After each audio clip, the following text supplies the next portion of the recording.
Hello and welcome to another edition of 310 to Left, presented by your New England Ford dealers and F-Series, America's best-selling truck for 48 years, and the official truck of the Boston Red Sox. Tom Caron Alex Speier celebrating Monster Week. Forget Shark Week. Monster Week has become the new darling of summer television. It's Tom Caron you. I want to know from you what have been the highlights for you? You obviously spent the game inside the Monster. You've been in the Monster. Yeah. I've never been inside the Monster. I kid you not. I kid you not. That is an absolute outrage. It kind of is. Well, I have been in there plenty of times. Sure. But never, I've actually been there during a game, but for an inning. Yeah. I've never been there for a whole game. It was so much fun. Now, It was 1,000 degrees. Dave O'Brien wanted to, weigh me every inning to see how much weight I lost. I went through 3 shirts. Yeah. You got to stay hydrated and drink a lot, but also there's no bathroom, so don't drink a lot. Okay, so the Manny issue has been answered to some degree. No lie. Yeah. We were looking at autographs, right? Everybody signs the inside. Yeah. Manny Ramirez autographed the inside of the Monster. This is my bathroom. Manny Ramirez. That's the truth. Incredible. My other favorite moment was finding a Babe Ruth autograph in Sharpie. Sharpie was created 16 years after the death of Babe Ruth. We looked it up. So probably not really Babe Ruth's autograph. So Trevor Story may not like time traveling, as we learned when he was a guest on the show, but we found someone else who evidently does, Tom. That's right. Good callback. And the other night, having Obi and Lou up here calling the game, it's fun, right? Yeah. Celebrate. Something that I would say we take for granted now. You and I have done this long enough that it was so new and exciting to have seats on the Monster. It is incredible. Something we forget about how incredible it is. Yeah, I mean the idea that you have this thing that's been associated with that's stood out and been connected to baseball history for decades and for generations, and that there's now an opportunity not just to have it as a visual backdrop to a game, but that you and I right now get to stand atop it and kind of look out while getting a little bit of vertigo induced from being up here is a pretty wild thing. And it totally that was a transformative moment in the history of this ballpark, right? You think about 1934 was a major pivot point in the history of Fenway Park. It was opened in 1912. They basically gut and renovate in 1934, and there's all kinds of arson that messes with everything. Glad that there's not been any arson in recent I'm anti-arson. Yeah, bad. Aren't we all? Most non-arsonists. I would like to think most so. non-arsonists are anti-arson. Yeah, okay. But that was the signal of true transformation, because we had seen the new dugout seats being installed in 2002 at the start of the current ownership group. But this was the breathtaking thing when it was oh, you're going up there, and that was when it was okay, this is a very old ballpark, but a very old ballpark that's about to go through a lot of changes. And incredible, as if on cue, the Red Sox have played to Monster Week. The first batter of Monster Week for the Red Sox, Nate Eaton, hit the top rung of the ladder, which I've never seen before. Yeah, and gets optioned for it, right? Sorry, Nate.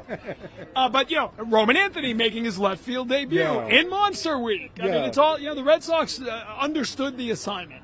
They certainly did, but you're right. It's really it's wild that we get to see things where you're I have never seen that before happening in conjunction with this super cool baseball landmark. So yeah, it's been a pretty good celebration. Okay, we got a lot to talk about. You got Devin Pearson coming on. We're going to talk about the draft, which takes place, the All-Star game coming up. But first, I want to get to Sam Kennedy, who joined us up here on the Monster for our pre-game show to talk about the Monster, what it means to this team, about the All-Star break, and more. So here's Sam Kennedy on 310 to Left, presented by your New England Ford dealers. 310 to Left is presented by your New England Ford dealers, who've been taking everyone out to the ball game at Fenway Park for decades. Catch Ford next time you're at Fenway, including in the Ford Clubhouse, a full-service bar perfect for bringing your lineup together and for recording our live edition of 310 to Left. It's all brought to you by your New England Ford dealers and F-Series, America's best-selling trucks for 48 years and the official truck of the Boston Red Sox. All right, Sam, thank you for joining us to celebrate Monster Week. We're up here on the Monster. And, these went in, and when we first saw them 22 years ago now, you were like, oh, my God, it was a spaceship landing on Fenway Park. And now it's just part of the fabric. But I think we take it for granted a little bit. These are some of the coolest seats in baseball. It's one of the best party atmospheres in baseball. It's just a super fun place to watch baseball. I remember when we went to go show the renderings to Mayor Menino, God rest his soul, and he was like, "You guys can do this, but why do you want to? No one's going to like this. It doesn't look like Fenway." If anything, it's been a symbol, I think, of this ownership in terms of being bold, maybe a little crazy, doing things a little bit different over our 24, 25 years here. But it's great. Congrats to you guys for celebrating the Monster theme, and I think it's been fun for the fans, which at the end of the day, this is supposed to be fun. It's supposed to be fun. It's surpassing Shark Week as the biggest TV week of the summer. We're excited about that. As if on cue, Nate Eaton hits the top rung of the ladder. Unbelievable. In the first at bat for a Red Sox batter on Monster Week. So let's talk about the ladder. You know, I remember you and Larry Lucchino and everybody talking about, well, we could take it down. But kind of the fun of all this is the quirkiness of some of it, and the ladder serves no purpose anymore, but it's cool. Well, two things about the ladder. The other night when Nate did that, I was in the box, and my dad was there, and he had his typical, "You can come to Fenway Park every night, and you'll see something you've never seen before." So, of course, I had never seen that before. And then I was so excited explaining to Griff Holt, Brock's son, exactly the history of the ladder. He didn't care. He really didn't care. But I explained to him, look, the netting was there. When we were kids, we came here, and I remember watching Joe Mooney lean the ladder, the handheld ladder, to get to the bottom of that ladder. Bottom, climb up, and then they would pick the balls out one by one for batting practice. And it seemed to make sense, but if you think about that today, it makes absolutely no sense. Like, you would literally put netting up to protect cars or to save money on baseballs. I don't know. Seats were a much better idea. So thank you to Larry Lucchino, Janet, God rest his soul, Janet Marie Smith. Big group of people worked on these, Jonathan Galula, and they've been a big hit over the last 2 decades. So I'm not going to take credit for this because someone on Twitter suggested it because we were telling the story when Eaton hit it. I'm not familiar with Twitter. Yeah, well, that's probably for the best, by the way. Larry's Ladder. Oh, what a perfect name for it. Very cool. Or the Very Lucchino cool. Ladder. Very cool. But you got the pesky ball, the fist ball, right? We are suckers for alliteration. Isn't that I think great? we have to take that I think that is. Somebody came up with that, and I was like, somebody sent it to me and said, "You're the perfect guy to champion the cause." That's good. So I'm championing really the good. cause. All right, Larry's that's Ladder. good. As we say when we don't want to commit to anything, we'll take it under consideration. All right, so things you don't want to commit to. Let's get to that. That's a perfect segue. Yep. First, I want to ask you, because it's the All-Star break at the end of the week, and it has been far too long since Fenway Park has hosted the All-Star game. How do you get the All-Star game back here to Fenway? Well, we just say very nice things about Commissioner Manfred. We beg, we plead. No, listen, baseball knows that we are extremely enthusiastic about bringing the All-Star game back. 1999 feels like a long, long time ago. Think about the changes to Fenway, the changes to the game. So hopefully we'll be in the queue here very soon. We would love it as an organization, and MLB would love it. It'd be a great thing. So hopefully we'll make some progress on that in the year to come. Because we talk about Monster Week, that home run derby was one of the coolest things. Like the party on Lansdowne was unbelievable. People on Lansdowne Street. I was over in Section 2. My man Larry Cancro got us, a group of us from the San Diego Padres, hooked up to be in here, and it was so special. And Ted Williams, and it was just an amazing, amazing night. So we got to bring it back. All right, now to the serious stuff. You've been winning games. It's been a sort of a winnable part of the schedule, but there's nothing new. They're major league teams. They can beat anybody on a given night, but you've done what you had to do. You won series against lower teams. Now it gets tough. You got Tampa Bay. You got 3 straight first-place teams after the break. But what has the last 10 days done? We talked a week ago, and you said we're buyers. We're looking to add to it. Does that just reinforce that position going to the break? Yeah, I mean, the position, if you go all the way back to the offseason, the position was one of aggression and urgency. Nothing has changed right now. We had a frustrating first half. I mean, I think everyone would agree that this was a first half that was not representative of what we thought we were going to see. I'd say the last week, 10 days has been more representative of what we want to see out of this club. And your point is right. I mean, we're playing teams that are beatable, but you have to beat them. But we just have to keep this thing going, keep getting the pitching performances we've had. The offense has showed up, and we just need to keep putting our foot on the accelerator, and the aggression can then continue.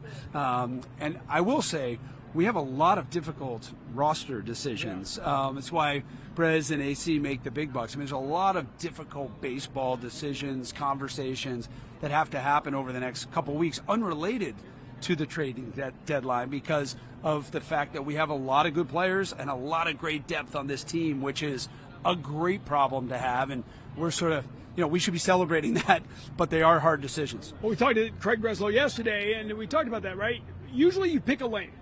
We're adding. We're selling. But this is that rare kind of team where you might actually have to sell to clear up some things while still trying to make this team stronger for a playoff run. Is that sort of where you sit right now, looking at both sides of the lane? Yeah, look, coming into the offseason, this was a year where we were incredibly excited, focused on being aggressive, building a team that could compete for the American League East. Thankfully, we're seeing that we have that ability, and there's a lot of confidence in that clubhouse.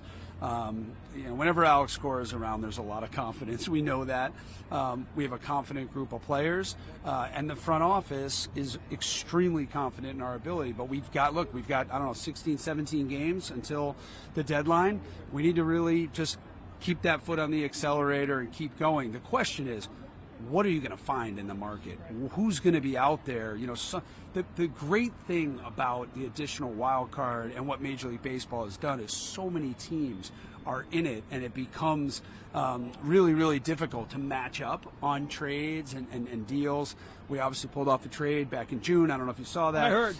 But we don't know what we're going to find. So we always seem evasive and like we're not answering the question around buying or selling or standing pat.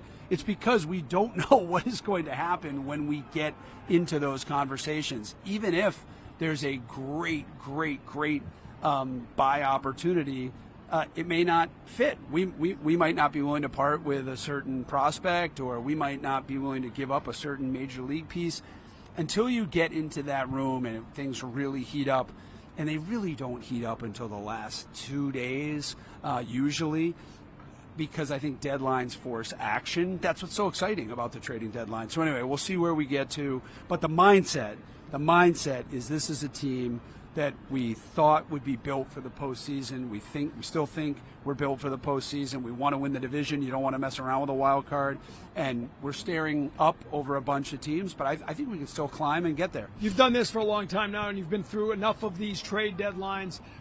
How has your style evolved? Do you want to hear every day from Craig rumors or who's talking what, or is it get me to the 10-yard line, then come in here and let's talk about how we get this home? Yeah, no, my role is to make sure that we're being there supportive of the baseball decisions, making sure that we have the blessing from ownership on dollar commitments and broader organizational issues. I am not there opining on who should be playing third or first or center or which prospect we should be giving up. That's Craig Breslow's job. That's why we brought him in here.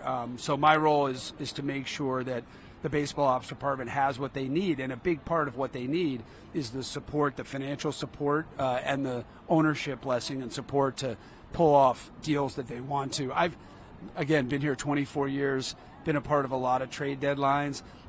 Ownership is incredibly supportive of baseball operations and what they want to ultimately do. So it's a great culture to be a part of. I want to ask you finally, it's not just financial commitment in trades, it's about locking guys up, right? And Alex Bregman, Scott Boras doesn't usually say he'd like to finish out his career here. So clearly Alex Bregman enjoys playing here. He's made that pretty obvious. He's coming back now. Is that a priority for the organization to try to lock him up? Listen, he's under contract for a couple of years. Yes, he has an opt-out. We all know that. He and us are focused right now on this season, getting him back healthy, playing deep into October. That's what we're focused on. There'll be a time for him to make a decision, for us to make a decision. We are focused on longer-term extensions for our own guys. You know that. You've seen us take steps in that direction. We don't typically like doing those things in the season because it could create a distraction. That could change. Look, there's no real rules of engagement. you'd like to have guys like Roman Anthony and Brian Bayo and Marcelo Meyer and Christian Campbell and Cedar Rafaela around for a long, long time. It feels really, really good for Red Sox fans to know that these young, emerging star players are going to be here. It's good stuff. It's a good problem to have. Thanks, a lot of good players. We appreciate the visit. Thanks for coming out to the Great Monster. to be out. Thanks for lowering the humidity for me. Should have been here last night with me and the Monster. That's Sam Kennedy, President and CEO of the Red Sox, with us. 3:10 to left is presented by your New England Ford dealers, who've been taking everyone out to the ball game at Fenway Park for decades. Catch Ford next time you're at Fenway, including in the Ford Clubhouse, a full-service bar perfect for bringing your lineup together and for recording our live edition of 3:10 to left.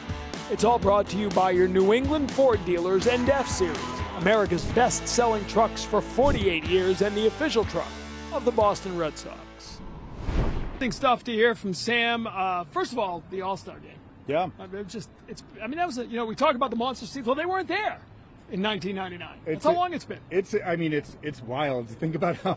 Nor were cell phones, Tom. There are a lot of things that have changed. That's a really good moment. It wasn't a viral moment because there were no viral moments. Yeah, think about how special that whole phenomenon was of the Ted Williams moment, of Pedro with the 5 punch-outs. How special it was because of the intensity of attention on those moments in the game. Like, it truly elevated a really special event into an extraordinary one. It's a different ballpark than it was than it was when it last hosted. So it does make a lot of sense to think, okay, 30 years, you can't go more than 30 years between hosting. Well, there's 30 teams, so that means it's probably your turn soon. Yeah, as long as you're not a team that's trying to abandon its former ballpark, like Oakland or something, right? Yeah, if Sacramento gets an All-Star game before Fenway, that will not be right. No. Or George Steinbrenner Field. And when we listen to him talk, it's interesting to sort of hear him talk about his role as sort of the middle guy between ownership's financial support and the baseball deals Breslow is trying to make. And that's an important role because ultimately when you get up into the higher stratosphere of these salaries, you're not doing it without ownership approval. Yeah, or if you're trading a franchise player like Rafael Devers, to whom you've committed $331 million, you're also not doing that without ownership approval. So, it is... there are moves that rise to the level of ownership relevant. There are other moves that come nowhere close to it. But in terms of those kind of more seismic decisions, like are we willing to spend beyond the luxury tax threshold, for instance? That's a big one that where dollars and cents can matter a lot, and so the owners might want to really dig a little bit on the particulars. Like, sometimes it's broader strategy. Are we buying? Are we selling? And sometimes it is we're buying if it's that guy who's going to be at the heart of what the Red Sox are doing for years to come. Is this guy worth going over the limit, and why? Yeah, like Chris Sale, for instance, the trade that involved Chris Sale coming to Boston was a major inflection point because the Red Sox had committed a record-setting amount of money to a prospect in Yoan Moncada. They had spent $61 million on him, and so when you have a deal of that magnitude, you open up that room, right, and you have ownership perspective, sometimes pushing back against what the head of baseball operations wants to do, but sometimes disagreeing and then going along with. Ultimately, it's your decision. You'll be accountable for it, right? And in the case of something like a Sale deal, that worked out pretty well for the 17 and 18 seasons. Also noteworthy when Sam Kennedy says, we can have the best intentions to make this team better. Yeah. But what's out there? Who's willing to trade us someone who will help us? And that's going to be the big question, because at the end of the day, all the talk about a Duran or an Abreu or whoever you think you're going to trade to open up the logjam is for starting pitching. Right. Maybe relief pitching, but you're not trading Jarren Duran for a reliever. Right. You're trading him for a starting pitcher. And most teams are not looking to trade starting pitchers without getting overwhelmed. We heard that from Minnesota, right? We'll deal Joe Ryan, but we're going to have to get overwhelmed in an offer. That becomes difficult for a team like the Red Sox. Yeah, there are so few, right? Like, the Red Sox have to exceed a certain threshold. It's not just finding a starting pitcher, right? It's not just finding someone who would slot at the back of the rotation, because they feel pretty good about the depth of guys they have who would be somewhere between, let's say, a 4 and a 6 or a 3 and a 6 in a big league rotation. The issue for them is finding a guy who would be ahead of the pack of what they have. And so that's a pretty high bar when you're thinking about the way that Brian Bayo has been throwing leading up to the All-Star break, the way that Lucas Giolito has been throwing leading up to the All-Star break. And so when you factor that in, you do have to aim high. And so there's a limited pool of pitchers at all in Major League Baseball who fall into the category of guys they would target. I think Minnesota is a team that a lot of people are paying a lot of attention to with regards to where they'll fall in buy sell, because they have Joe Ryan, they have Pablo Lopez, who's under team control for a couple of years, has been struggling this year relative to his standards, but still a really talented pitcher.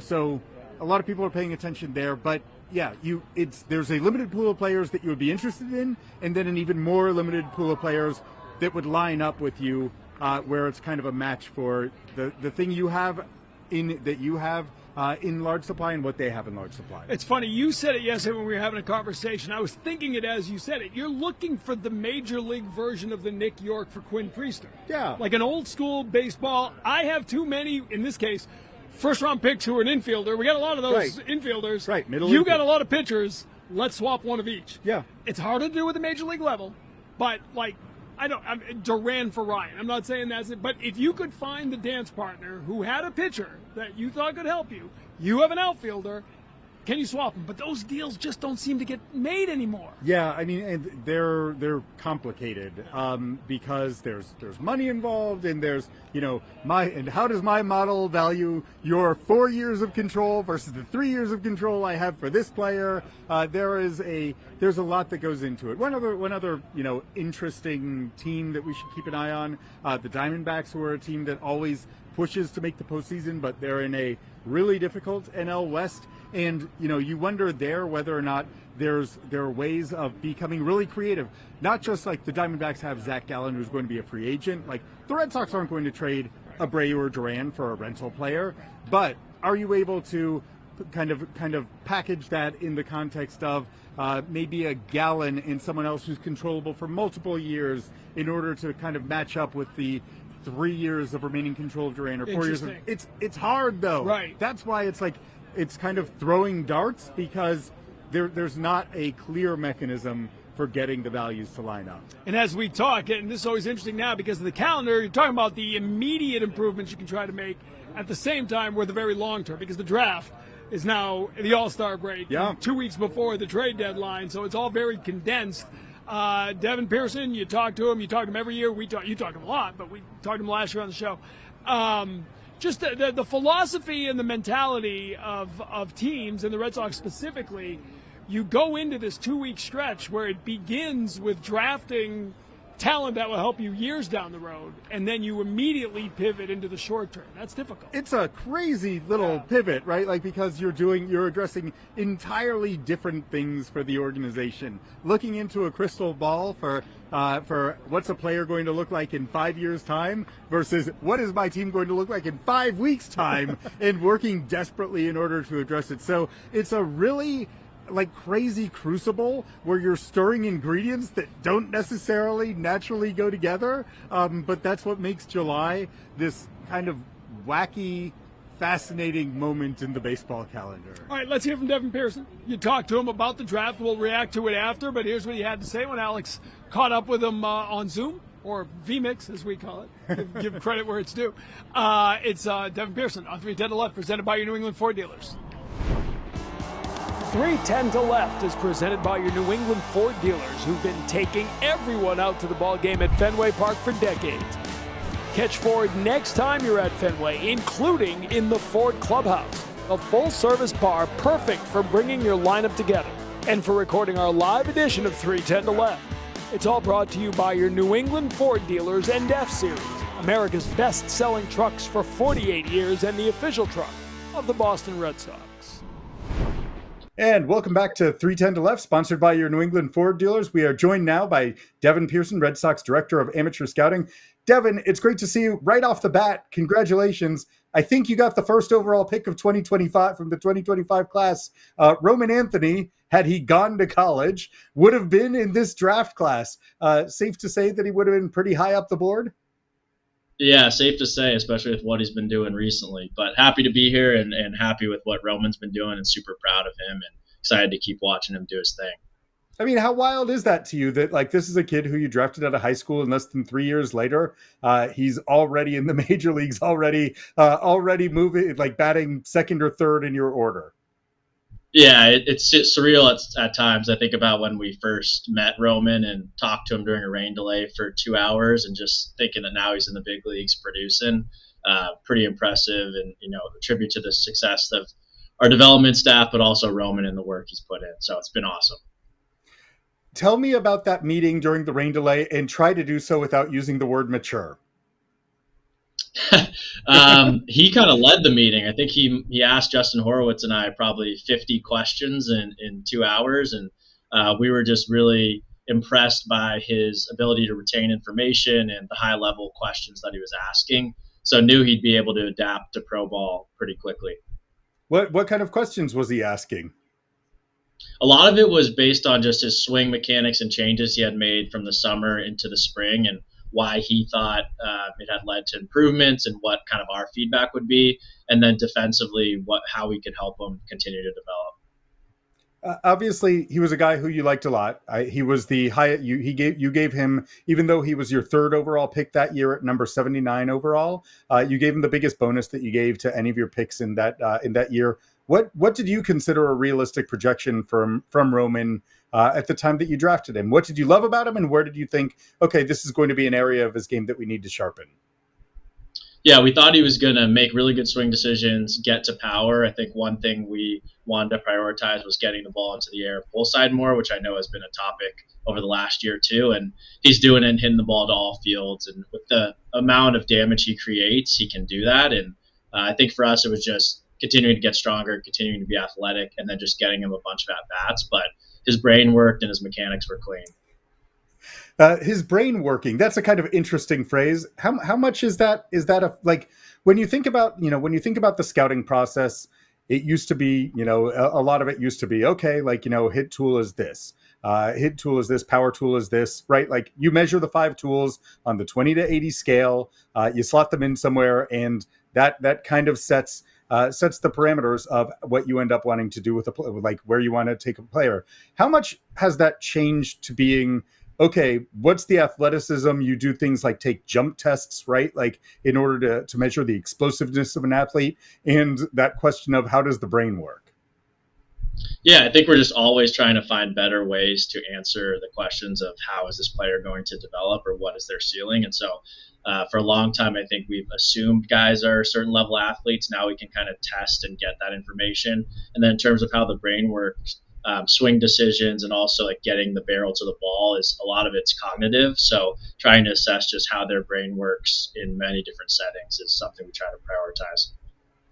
It's so that how high is that on the list of like attributes that you seek? Like, is that more important than what you see in terms of in-game, like let's say bat to ball, like, contact frequency on in zone pitches, that sort of thing? Yeah, I think contact for hitters is probably the most important thing to start, just like the foundation to have, but it all works together. So just, all part of the puzzle that we're trying to put together to figure it out, but no one has it figured out at this point. So still learning. Yeah, it's super funny for me to think about because I remember the stories back in the 2011 draft when the Red Sox were just, I think, in their first or second year of being engaged in neuro scouting, right? And having players go through tests where they were, where it was, would you swing at this? Would you not swing at this? Right? Like little mouse click type tests on iPad or, on computers or iPads. And the Red Sox at that point had no idea what the value of it was, but they knew that Mookie Betts in the 2011 draft class did extraordinarily well relative to the other guys they measured. And so like he moved up on the board because of that. And like the word coming out of the draft was, and especially after Mookie signed, was, well, we'll know in a few years whether or not this stuff works. And I guess you guys have come around on the idea that this stuff works. Yeah, I think that is part of it too. I think we're also in an environment now where there's so much video. So for Roman, for example, I could watch 200 plate appearances of his in high school and over the summer, whereas when Mookie was playing, you may get 5 at-bats live. So we're lucky to have more resources now than back then. Well, that's a super interesting thing to think about right now, right? Because like, you've been the director of amateur scouting since 2023, I believe was your first draft with Teal, with Teal as the lead guy in that class. And you've been in the scouting department 2016, 2018. What was your first year? 2017. Yeah, 2017. I split the uprights.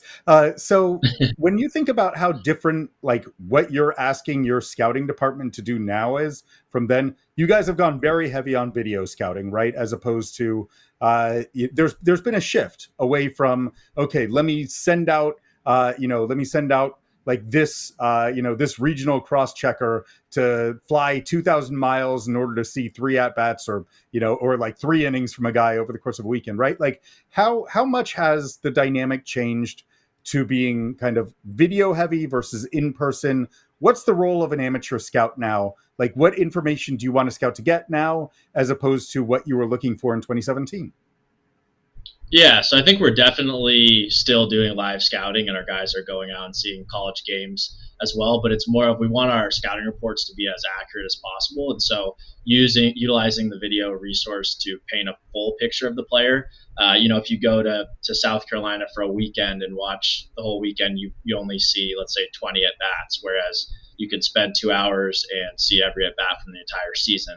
Before you press publish, right? So trying to be more thorough. I think the job has changed a little bit in terms of our guys are really prioritizing background information and getting to know the player and their training environments a little bit more than we did in 2017, but still comes down to betting on really good people that are going to thrive in our environments that have skills to do so. So when you say like background information, like that also has changed, right? Like because, you now have guys shuffling between programs thanks to the transfer portal. And you also have like, it's not like, you're finding out about guys necessarily like top end college talent in the Cape League to the same extent as you once did, because off-season training for college players or for high school players has changed drastically, right? Like, so when you talk about like finding out about the background, of course you want to know about the human being. You want to know that Roman Anthony is an inquisitive guy who's trying to find ask 50 questions about how to get better. But what does background research entail? Yeah, so, standard character stuff, like trying to understand who they are as people, but then it's really diving into what they've been exposed to on the training side, what they're open to from their coachability, aptitude, ability to retain. And our area scouts, I don't think get enough credit for the amount of digging they do and people they talk to get those answers. We ask them to do a lot. We also ask them to continue to learn and develop their own skills. So they continuing each year, we're asking them to do more and more background work, and a lot of credit to our guys who've been open to doing that and done a heck of a job. So as you get ready for this year's draft, which kicks off on Sunday, it's now a 2-day cycle instead of a 3. The first 3 rounds are going to be taking place on Sunday night, and then the remaining 17 are going to be taking place on Monday. You're in kind of some familiar territory in some respects, right? Like you have your first pick is at number 15 overall.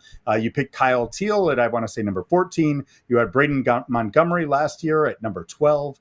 So this pocket of the draft is somewhat familiar. You also have extra picks, even though you guys lost one for signing Alex Bregman. You got another one through a trade with the Brewers that involved Quinn Priester. So you got the number 33 overall pick from them, as well as you have the number 75 pick as compensation for Nick Pivetta, which that one has some similarities to the Roman Anthony draft, when Roman Anthony was not your top pick. He was your third pick, right? You had a first round pick, Mikey Romero, a second round pick, Cutter Coffee, and then you had Roman Anthony at number 3. Having that background, like picking in these kinds of, how valuable is that to have that kind of strategic familiarity? Yeah, I think it's really valuable. I think especially the more money you have in your bonus pool, the more options you have to use it. So having some understanding of what may happen at our first pick, and then also understanding how we can utilize the bonus pool later, just gives us options. So I think we're prepared, and before Sunday, we'll know exactly how we're going to attack everything, and then kind of just roll the ball out there and go. Last year, it felt like there was kind of like a separation in the class, like, in terms of consensus, right? There were about 8 to 10 guys or so, right? Like who are really held up as being the top end talent. And so you guys were kind of hoping that at 12 you'd have one of those guys slip to you, and it happened. Braden Montgomery, probably because of the broken ankle in the College World Series, ends up sliding to you at number 12. You guys loved him. So did the White Sox, it would appear, and so he ends up being a key to the deal with Garrett Crochet at 15. Is there how big is that top cluster this year? And what do you and do you see there being a likely path for like one of the guys who you have up in the top group falling to you? Or do you think that this is going to be a little bit picking from kind of a little bit of a different tier with regards to this class? Yeah, I think this draft specifically is unique in terms of there's not a consensus like top 8. I'd say there's maybe 3 or 4 guys that people are confident are going to go early, and then it could go a variety of different ways, and people could try to be creative in how they use their money. So I think we're optimistic that we'll get somebody in our top group at our pick. But I don't think anybody, as you ask around, knows exactly what's going to happen in this draft, unlike some other years where people are a little more confident. So how hard does that make it to prep for the first round? Like when it's not like you're just saying, okay, we only have to prep 15 guys because, obviously it goes further than that. But, that first pick it's not just a 15 player. Maybe you can strike off those, you said 2 to 3 players, right? Like beyond that, you can't really rule any out. And if strategy is coming in, shoot, the conversation about that first overall pick, I would assume you can get up to like 20 guys, 25 guys who you might be considering with that top overall pick. Is that fair? Yeah, I think it's fair to say we'll have about 20 players that we're considering in our first pick, and then we'll have a playbook of how we're going to approach it. But yeah, definitely considering probably 20 at this point. Is that more chaotic than the drafts that you've been a part of? Maybe more chaotic in the prep work, but I think just if we spend enough time prior, we'll know how we're going to react, and then we can just go out there and execute. But yeah, it takes a little more time prepping, I would say, than the past. And is it fair to characterize this as being, there are a lot of college pitchers who are being discussed early in the draft, but perhaps because of that, you do have, that kind of enters into the strategy part where guys can fall. I think back to like 2011, for instance. Again, 2011, I'm obsessed. But what are you going to do? Like the first chapter of my book back there was all about the 2011 draft. But, that was a draft that was really rich in college pitching. And so there was at the top, you had like Garrett Cole and Trevor Bauer being considered at the very upper echelon, and Danny Hultzen went number 3. And then there was this middle class that involved Sonny Gray and Matt Barnes, a huge debate within the Red Sox circles about that. Gray was plucked off the board 1 pick before the Red Sox picked.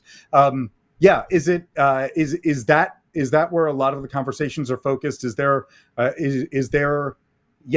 this a college pitching heavy draft, and is that a major point of major conversation for you guys, comparing the relative merits of a bunch of guys in that class?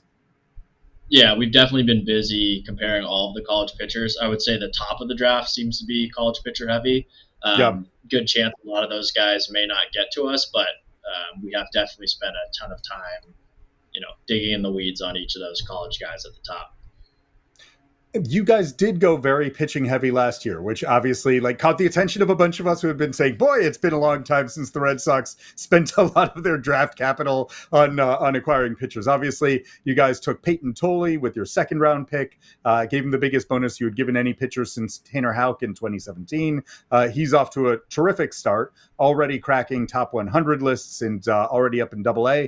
But even in the bigger picture, 14 out of your 20 picks last year were pitchers, including a 5th rounder in Brandon Clark, who's already kind of himself climbed up to being a top 100 pitcher in some prospect rankings. How much more likely as you get deeper into the draft, once you get into day 2, right? Like when this year, day 2 starts with the 4th round. How much more likely is it to be able to get some serious upside going the pitching direction than the position player direction? Yeah, I'm not sure if it's about upside. I just think the best position players either are unsignable at that point in the draft if they're in high school, or they've already been drafted. So there tends to be a lot more pitchers available, and I think we feel confident in our development and organizational beliefs with pitching that we know what type of guys fit us, and so we're aggressive in selecting those players if they're there. What kind of guys fit you? I can't give away the secret sauce, Alex. Well, let's take Tolley as an example, right? Like Tolley was a guy who in college didn't show great velocity. He missed a ton of bats, but sat around 90 miles an hour a lot of the time, right? He showed a little bit of an uptick when he transferred from Wichita State to TCU for his junior year. So that's interesting, right? Like you have a guy who changes training environments, who had been a two-way player, who becomes more focused on the mound, not exclusively, but you see some improvement of stuff. But still, like there's a chance to change a lot of what he's developing, and he throws in a really weird way. Like Peyton Tolley has one of the weirdest arm slots you can ever imagine. He is a physical mountain. He looks like an offensive lineman, right? He's like 6'6", 250, and he throws the ball from the bottom of the mound, right? His extension is ridiculous and kind of comical. But also it's a really low slot. It's kind of coming out of his shoulder, if not below. How much do you like weird? How much do you like a good weird delivery when you're looking for a pitcher with the idea that, okay, he doesn't necessarily have the velo that he doesn't necessarily have big velo now. We can train that. Yeah, I think unique is probably the way we characterize it. Like we're looking for guys that do have unique looks, and for hitters, the more unique the pitcher is, the more difficult it is to pick up the ball. And I think Tolley, we had seen him get to higher end velocities, not sustain it, and we just felt confident that we could get him there. And plus just knowing him, he was going to train his tail off. And now you're kind of seeing the benefits of that. How exciting has it been to see like that development process, right? Like when you talk about like, I mean, again, this was a very different approach for you guys on pitchers. You're only 1 year in, so you don't know, but you do have guys who you're seeing getting up to AA, and you have that from the 23 draft as well, with a guy like Connolly Early, who's emerging as a pretty interesting pitching prospect in Portland. Where do you feel like, like in terms of, proof of concept, where do you think you guys are in terms of the ability to draft pitchers and help them get better? Yeah, I think we're a lot more confident, and I think it starts in the way we work together with the PD staff in the draft room. We are talking about what points or what traits we are projecting on the player to improve in, and then gaining the PD group's confidence that we can train that, and then trying to align on what players we're confident in as well as we think are going to be really good. And just having that cohesiveness and being on the same page makes it a lot more fun. And also when you see that work out, I think as a group, we're just a lot more confident in the process. It's interesting to think about the dynamics of the draft, right? Because like obviously in many ways, teams hold the power, right? Like they get to select the players who are available. At the same time, there is some kind of recruiting process that goes along with this, right? Like you have to know that a player is interested in signing with you and kind of open-minded or enthusiastic about some of the concepts that you're offering to them. Otherwise, maybe they say like, you need to pay me $10 million. Otherwise, like, over my dead body, will I sign with you? How much is there a recruiting process, and if there is one, how meaningful is it that you can cite guys like Campbell having exploded in terms of his prospect status, Roman Anthony having gone from a number 79 pick to being a guy who's the number one prospect in baseball, Peyton Tolley going from being a second round pick to being considered kind of a top 100 or top 50 prospect in baseball? Yeah, I think for a long time, just having the Red Sox logo was a good recruiting pitch, but now just being able to use those guys as recent examples has really helped us. I think we're brutally honest with each prospect of, hey, this is your development path if we were to select you. And if you're in on doing this and excited about it, great. If not, even better. We don't want to bring in people who don't want to put in the work or do the things that we think they need to do to succeed. So it's finding matches in multiple ways and just being honest with each other. Like, will you take guys off the board for the first round if you're like, it doesn't really seem like a fit for our development environment? Yeah, we may not take them off. I think there's a point where, there's talent gaps, but we may bring a guy a little bit down if we think it's going to be a difficult player to work with in our environments, for sure. Is there someone who you ended up drafting who really moved up on your board as a result of like that sense that like, oh, this is someone who's really ready to buy in? Yeah, I don't know if they moved up. I think we had a lot of confidence just thinking last year, like Zach Earhart, for example, just knowing him, dating back to high school, being able to take him through, hey, this is kind of the path we see, and him being really excited about it and understanding how it was going to work just gave us more comfort selecting him. How about someone like Campbell? How much did you know about his openness to development at the time that you drafted him? Yeah, I don't think we knew a ton. I think we knew he was going to work really hard and was a good athlete. And then the moment we drafted him, he never left Fort Myers. So he's the guy we get. He's the guy we talk about every year. It's just the importance of in baseball today. The off season isn't the off season; it's the most important time of the year from our perspective. And so, getting these guys back to Fort Myers and having them train is important. We use him as an example when we recruit players from that lens. Yeah, well, I guess he can, got a $60 million guarantee, so he can buy a place in Fort Myers to make that training process a little bit easier moving forward. No more will the team be offering housing to him, I'm thinking, in the off season. I guess stepping back, for a final question, it is a really interesting time for your group, I've got to think. As you guys are really going to be getting together and really bearing down in preparation for this draft, you can stop at a game at Fenway this weekend and you would see Roman Anthony on the field and Marcelo Meyer, and you would see Hunter Dobbins perhaps making a start this weekend. Obviously, there's been guys like Houck and Crawford who have been in the organization a little bit longer. Jaron Duran as another guy who you've anchored, the building of the roster around. How much does that kind of put wind in your sails through some of these long days of lining up the board and figuring out what you want to do? How energizing is it just to see the connection that exists between amateur scouting and what's happening at the big league level right now? Yeah, I think it helps our group just continue to work hard and keep going, because this is why we do it. We do it to contribute to winning on the field at Fenway, and our scouts spend, the entire year on the road away from their families to be able to contribute to the roster and to get to know these kids and for them to fulfill their dreams. So seeing those guys on the field just gives us a boost and reminds us why we do it. And I think it'll be, good fuel for this week as we're spending a lot of hours together to look out and see those dudes playing together. Fantastic. Devin, thanks so much for joining. Devin Pearson, Red Sox Director of Amateur Scouting. Thanks for joining 310 to Left. Thank you for having me. Appreciate it. 310 to Left is presented by your New England Ford dealers who've been taking everyone out to the ball game at Fenway Park for decades. Catch Ford next time you're at Fenway, including in the Ford Clubhouse, a full-service bar perfect for bringing your lineup together and for recording our live edition of 310 to Left. It's all brought to you by your New England Ford dealers and F-Series, America's best-selling trucks for 48 years and the official truck of the Boston Red Sox. All right, Alex, your biggest takeaways from that?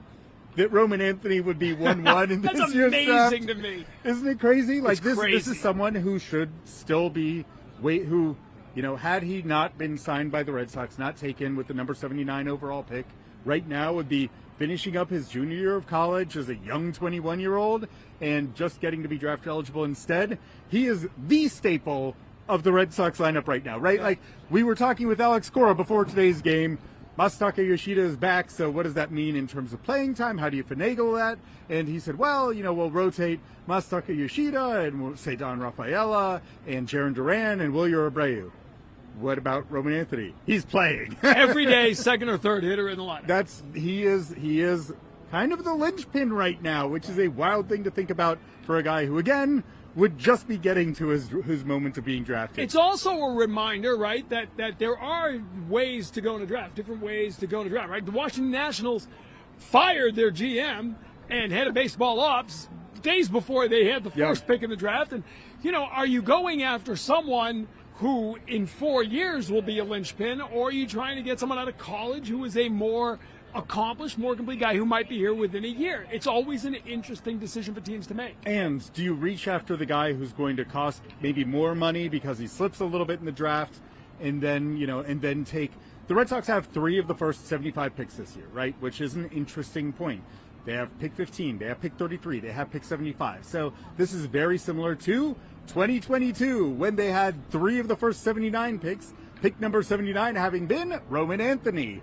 And in that one, they spread their money out between 3 different high school players. So looking on a distant time horizon with all 3 of those guys, thinking what's going to be the biggest upside play that we can make.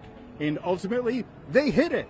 They absolutely bullseyed it, even though, Mikey Romero, we're still waiting to see. He's performing well in Portland. We're waiting to see where that goes. Cutter Coffey did not end up having the entry point into professional baseball that the Red Sox were hoping for, but still did have value as being a trade piece last year. Right. Got them back Danny Jansen. So, but then Roman Anthony, that draft worked out okay. That worked out okay. All right, you're off to Atlanta. I am. What are you doing? Well, you're going to cover the draft. Going to cover the All-Star Futures game, so see Justin Simmons. Password. The password, right? More simply pronounced, I suppose. And he's a really interesting story of a guy who came out of a primarily softball playing town in Venezuela that's never produced. It's a state that's never produced a big leaguer. So he's kind of knocking on the door of becoming the first ever big leaguer to come out of that town. So going to be catching up with the password, and then unlocking the password, and then draft. And then catch up with a bunch of All-Stars. So you'll be at the All-Star game, Home Run Derby, all that? Oh, you bet. I've never, other than coming and just sitting in the seats in '99, I've never been to an All-Star game.